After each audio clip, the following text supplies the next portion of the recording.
evening. I'm very happy that I've been invited here to share with you our little experience that we have in Tamil Nadu on this World Food Day.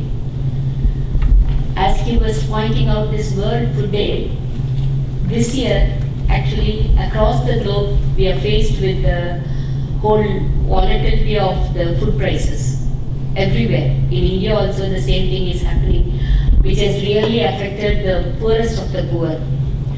And coming back to India, today, the Millennium Development Goal, all the nations are supposed to reduce the hungry by half by 2050. However, I don't think India has been really successful in reaching there. It has definitely normally say that the food activists in India normally say, yeah, the government has been really successful in reducing the hungry by all these suicides, what is happening, because farmer suicides, what is happening in India. So the number is reduced. It's true the number is reduced, not by really making food available on their table, but making them to take their life off. So that is what is happening in India today. Just to give a background about our work and why we are in this. As you know, India is such a large country and we have the second largest population in the world. So the responsibility of Indian government is also to feed all those mouths. So production, particularly after independence, India had to do something about production of food crops. So they adopted to the whole Green Revolution. Green Revolution brought in the hybrid seeds, the chemical fertilizers and the pesticides and all that. And definitely they increased the production of grains. By 1991, India became a food sufficient country. That which means by 1991, India was exporting food outside. But at the same time, that is the year which we can't forget. That was the year first time when India was not able to repay the debt that India took from World Bank. So India had to pledge the gold reserve it had with the England Bank and had to repay the debt and take credit from IMF to carry on with the work. So that made India to get into assigning the new economic policy and the structural adjustment program, which led to a lot of problems. So in 1991, India was a food exporting country. In 20 years, we have become a food importing country. That is the story of the new economic policy and the structural adjustment that has gone there in India. The first thing what happened was India had to lift the quantitative restriction it had on imports of food.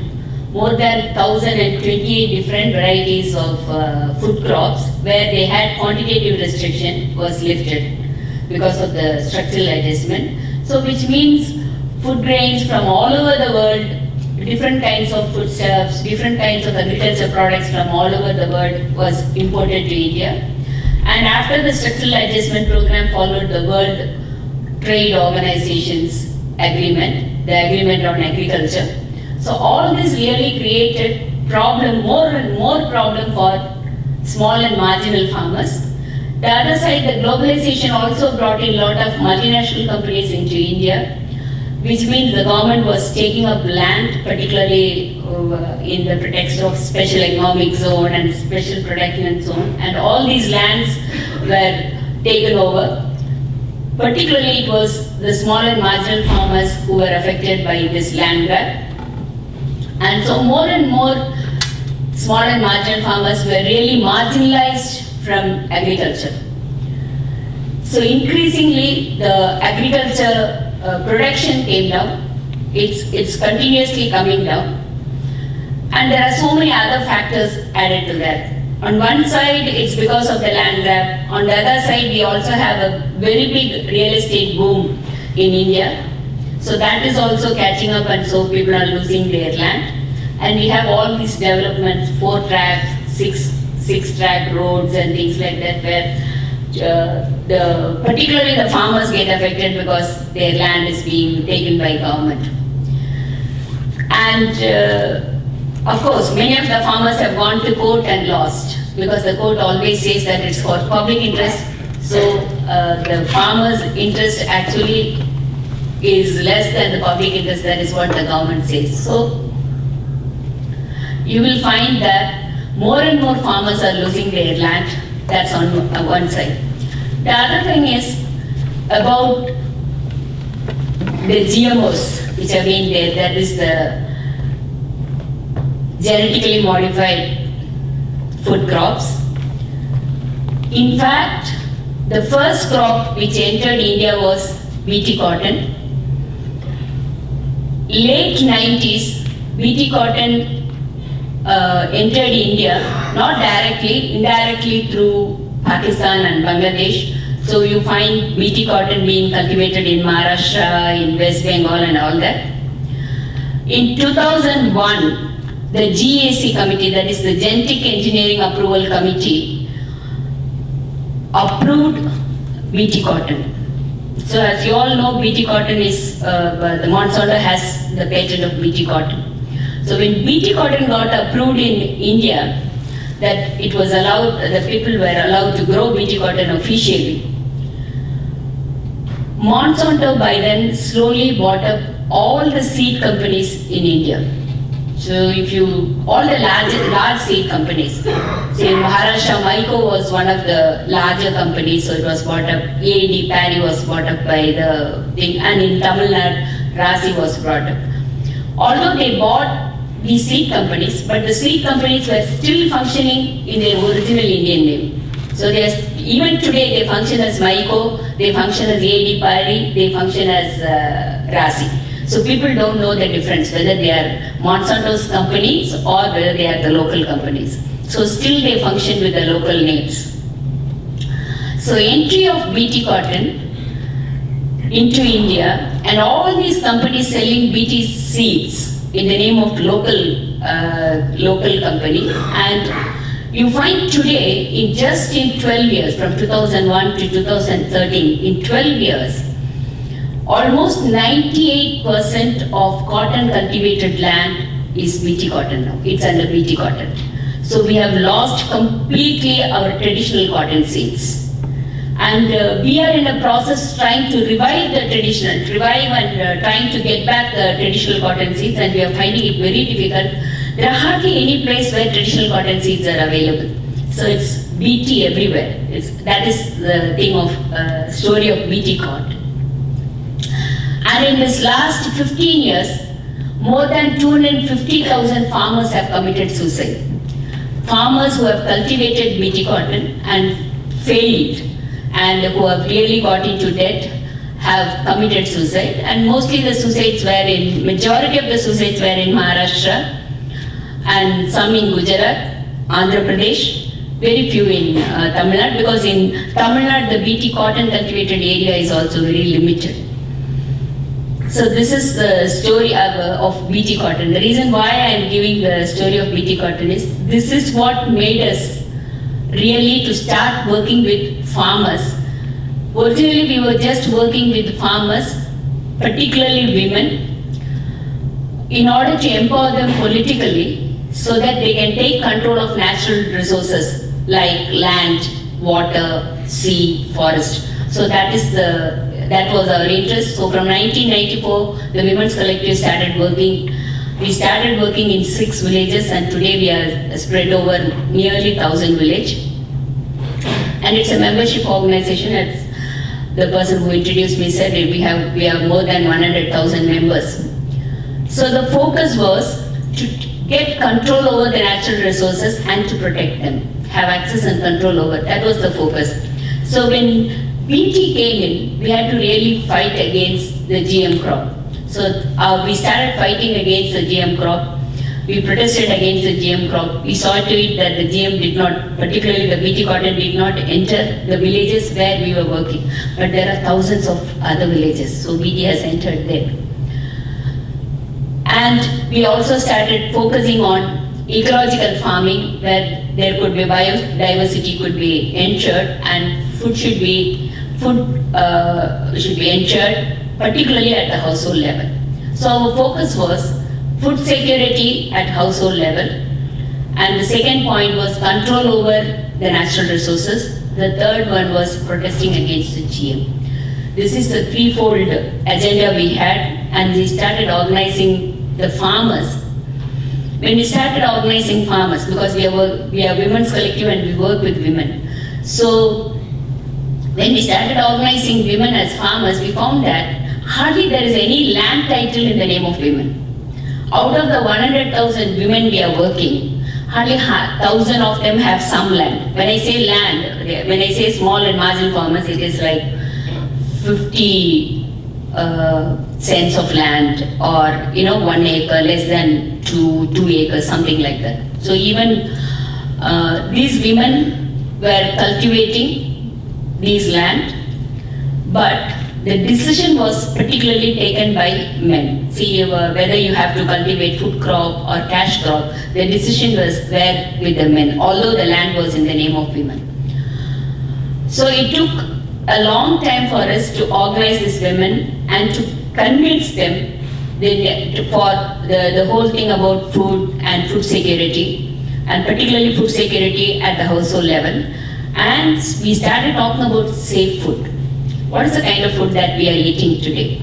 Because by then, the 60 years of Green Revolution had really caught up with the health of the population.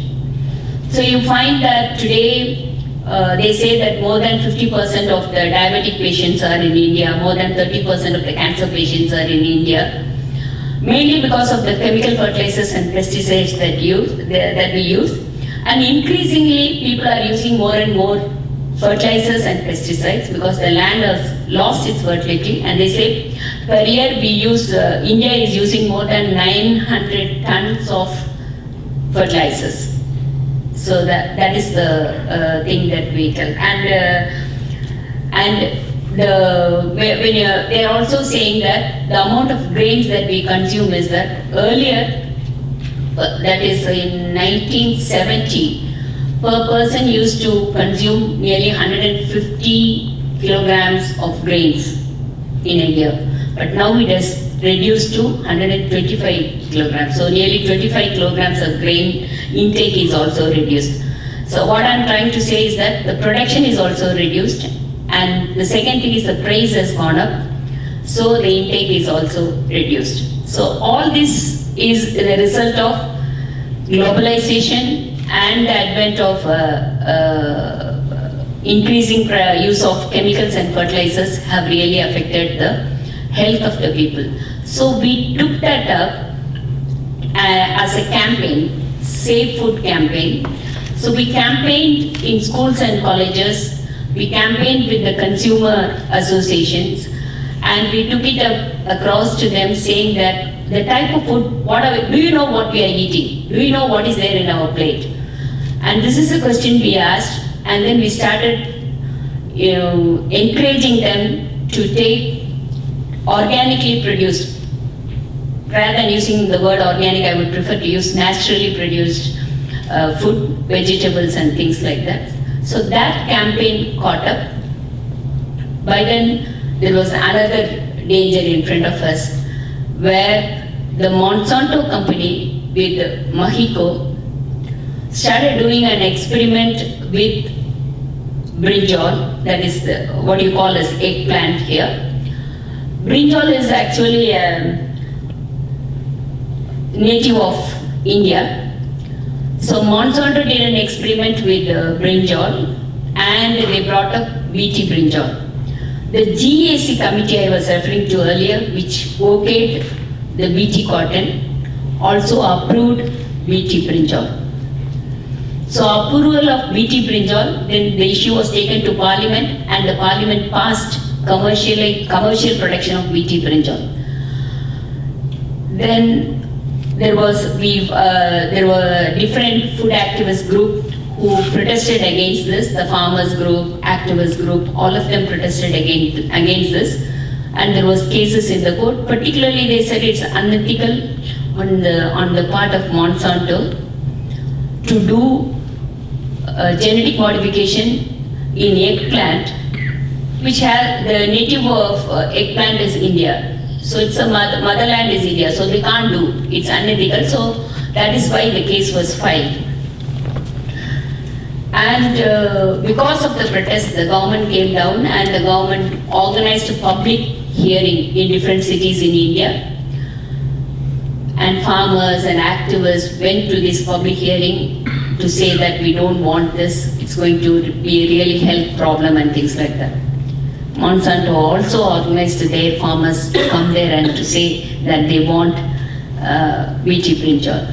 However, finally the environment minister gave a temporary moratorium on BT brinjal. That was one small success.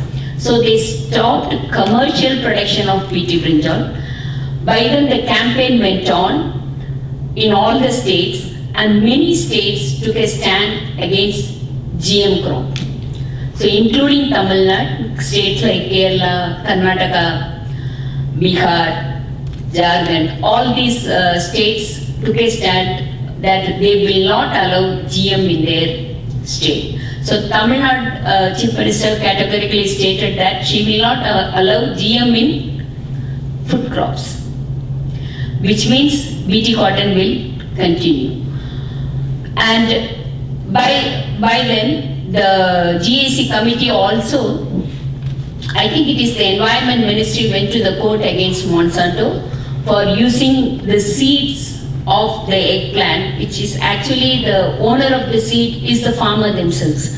So the Monsanto has not got into any agreement with the farmers to use it, and if they have to use it, they have to get permission from more than 80 crore farmers in India. So that's not going to happen. So there was a case filed against them, and the case is still going on.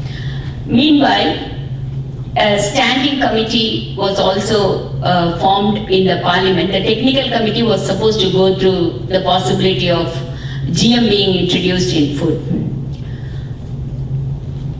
The government gave 2-3 reasons why GM have to be introduced. They said the food production is very low. GM is really going to increase the production. The second thing, they said that we are using too much of pesticides. The use of pesticides will be reduced if GM comes here. And third, they said that it is going to be cost effective. So less use of pesticide, more production, cost effective. These were the 3 reasons given by government. But n number of organizations and n number of scientists have clearly stated that all the 3 reasons what the government is giving has been disproved in BT cotton. Because if the production was more, and if it is really profitable, 250,000 farmers would not have committed suicide. And they have proved that the use of pesticides in BT cotton fields have only increased. There is no much difference between non-BT cotton fields and BT cotton fields. Both the fields, they find that the use of pesticide is the same. Maybe they use different pesticides because the plant becomes the plant react to that particular pest and new pests develop. So they have to really go in for new pesticides and things like that. So this has been proved to government, but still the government is hesitant in taking a decision. They formed a technical committee. The technical committee also recommended to government that there is no study across the globe where BT is being fed to human being consistently and proved that it is not affecting them. So till such study is made that we cannot really introduce BT in food crops. And they said that it is going to affect the biodiversity in India. But till today the parliament has not accepted or approved the technical committee's report. The other thing what the parliament is trying to do is they are trying to bring in a new bill called BRI bill, which is the Biotechnology biotechnology approval bill. In this, as I told you earlier, the GEAC committee, that the Genetic Engineering Approval Committee, was under the Environment, Forest and Environment Ministry. But now the BRI committee is going to be under the Science and Technology Ministry. The mandate of Science and Technology Ministry itself is to develop GM. So it is so unethical if they are going to bring in the BRI committee under the Science and Technology Ministry. So this is a step which the government is trying to actually introduce, but because there is this, our parliament election is coming up in 2014, there is a slight delay in bringing it, but we are not very sure. Maybe in the winter session they will just bring it. That is something which is there hanging there. And the second thing is the government is trying to introduce a seed bill, and they say that the farmers cannot sell the seeds. Farmers can save the seeds and use their own seeds, but they cannot exchange the seeds with others, and they cannot pack their seeds and give it to others. So which means if you're simply, what they are saying is that if you are giving some 100 grams or 200 grams of seeds, it's okay. If you are giving to, if you are going to exchange the seeds in kgs, in kilograms, then the government is trying to stop it. So that is the gist of the seed bill. That is the second bill which is pending there. So this is the current situation in India. So under this situation, we are trying to organize farmers, particularly women farmers, who do not have land, who do not have control over the land, and majority of them are farm laborers actually. And women in India are not also recognized as farmers by the government. So because of that, they don't have access to land, or they do not have access to credit or seeds, all those things. Although 80% of the agriculture work is being carried out by women, they are not recognized as farmers. So now we are trying to organize these women farmers. Number one, to get the recognition as farmers. Number two, to have access to land where they can cultivate. And number three, to have control over the seeds, the traditional seeds, so that the women have control over the traditional seeds, so that they can produce the food what they want, and they can have food security at the family level. Initially, we started organizing single women, widows, deserted women into small collectives, and we started leasing out land to produce food. The main reason why we started working with single women, we thought there won't be any men in their family who will interfere with their decision to grow food crops. Because if the men are there, men always want cash crops, so that it gives, they have easy access to cash. So that is the reason why we started working with single women, and we found that in the course of the thing, that it really worked out well, that the women leased out land, and we were able to produce mixed crops, and even in one acre people would plant anything between 25 to 30 different varieties of crops.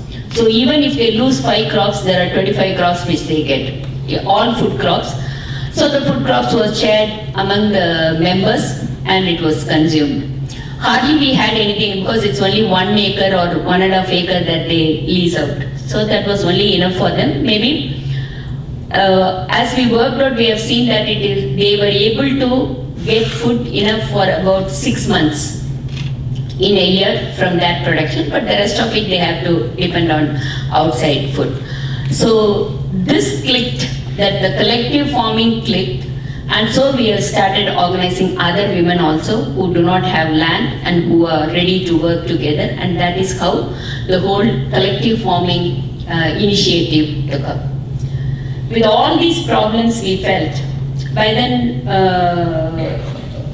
the whole problem of issue of food crisis in the world, the whole issue of climatic crisis and water crisis, all this, people started discussing about it, and all this came up.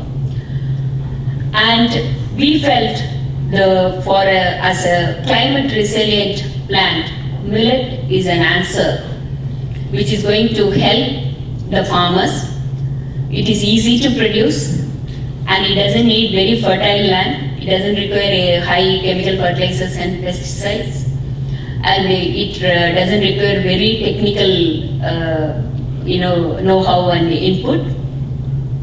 Plus it is highly nutritious and it had lot of fodder which would be useful for their animals. So with that focus, we started focusing on millets.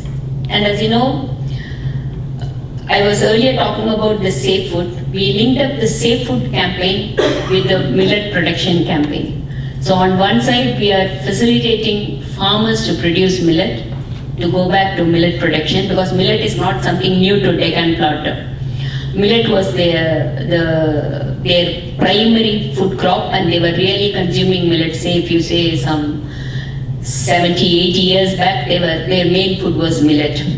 So we were trying to facilitate to go back to their traditional cultivation and to consume millet food. So on one side, we are facilitating farmers to produce millets. On the second side, we were facilitating the consumers to consume millets. And we were having all these campaigns and things like that. And with the government, we were trying to lobby to include millet in their public distribution system.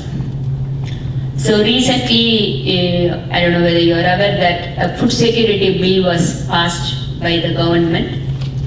We did a lot of lobbying and a lot of things. And one successful thing was the food security bill has included rice, wheat or millet.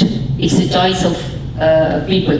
So in the public distribution system, you can get rice or you can choose to get wheat or you can choose to get millet. The rice will be sold for 3 rupees per kg and wheat at 2 rupees per kg and the millet at 1 rupee per kg. So this is what the food security bill states. Under food security bill, nearly 67% of India's population will be covered under food security bill, because that is the below poverty line figure that the government has taken right now, because there are n number of figures for below poverty line. Each commission comes out with a figure. So we have anything ranging from 28% to 80% for below poverty line figure. But this is 67% is something which the present government has taken. So that including millet in food security is something, is a success, little success that we can talk about. But what we are trying to do is, we are trying to lobby with our local government to include millet in all the government welfare program, that is in the noon meal program. And they have the hostels, they have scheduled caste and scheduled tribe, most backward community hostels. And there are orphanage, old age homes.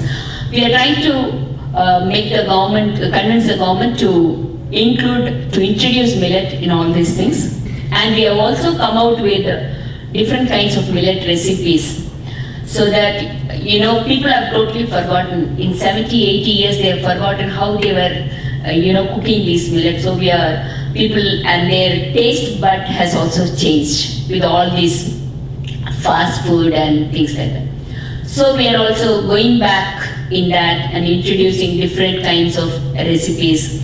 And we have competitions in schools and colleges so that, children really taste this food. And we also run a catering unit to introduce millet back. So this is a kind of thing that we are doing today. So Women's Collective strongly believes that millet is the future for food crisis, whether it is India or across the world. The reason why we are saying this is the climate change is catching up, and really the food production is coming down across the world. And definitely the rice and wheat production is going to come down, because if the temperature is going to increase, the rice is very sensitive, wheat is very sensitive to temperature, so the wheat production is really going to be reduced drastically. The same way rice production is also going to reduce drastically.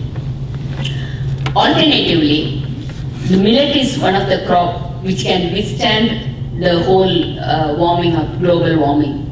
So that is why we see that this is a climate change resilient crop. And secondly, this is much nutritious when you compare it with rice or wheat or any other thing, whether it is fiber or iron content, calcium, phosphorus, any other minerals, proteins. In all the way it is relatively much better than rice and wheat.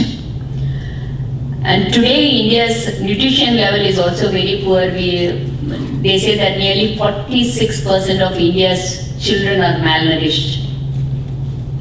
So we see that millet as a food which could really be an answer to address the malnourishment among children. That's why we want to introduce this to midday meal. And production will increase, nutrition crisis will be solved, and millet requires very little water when compared to rice and wheat. 1 kg of paddy, to cultivate 1 kg of paddy, we require nearly anything between 2,500 liters of water to 3,000 liters of water. Whereas millet requires only 250 liters of water. So the water crisis could be also addressed with the millet. And millet doesn't require such fertile land as paddy and wheat. It requires, it can grow even in stony land and things like that. It doesn't require fertilizers, and it is less, pests are not attracted towards millet because the millet husk is very strong and it is very difficult for the pest to attack the millet grain. So, and the fodder is very good for the animals, so it also would increase the animal population. And we use the cows and goats, we use the cow dung and the goat droppings and the urine to really produce some organic fertilizers and insect chasers. Because we don't want to break the insect life cycle, that there is a link, a continuous chain, and if the insects are killed, then some other insects will come and attack the thing. So we use these to produce insect chasers so that we don't kill them and we don't break the chain. So this is the type of work that we are doing, and the Women's Collective is trying to ensure food security at the household level and at the village level, and also ensure food sovereignty in our state as well as in our country. It's a small beginning, there's a long way to go, and I'm sure that yesterday they gave us the praise, food sovereignty praise. It was really encouraging, and we felt that Women's Collective, when we got the information, we felt that globally there are so many other people who are also doing similar work, and one day all these works will come together, when a river starts, the origin of a river is very small, but when it comes down, it becomes very broad, include everything, and finally it joins the sea like that. It may be very small what we have started today, but I think when the whole world joins us, it will be very big and all inclusive, and all of us together will be there in this food sovereignty rally. Thank you.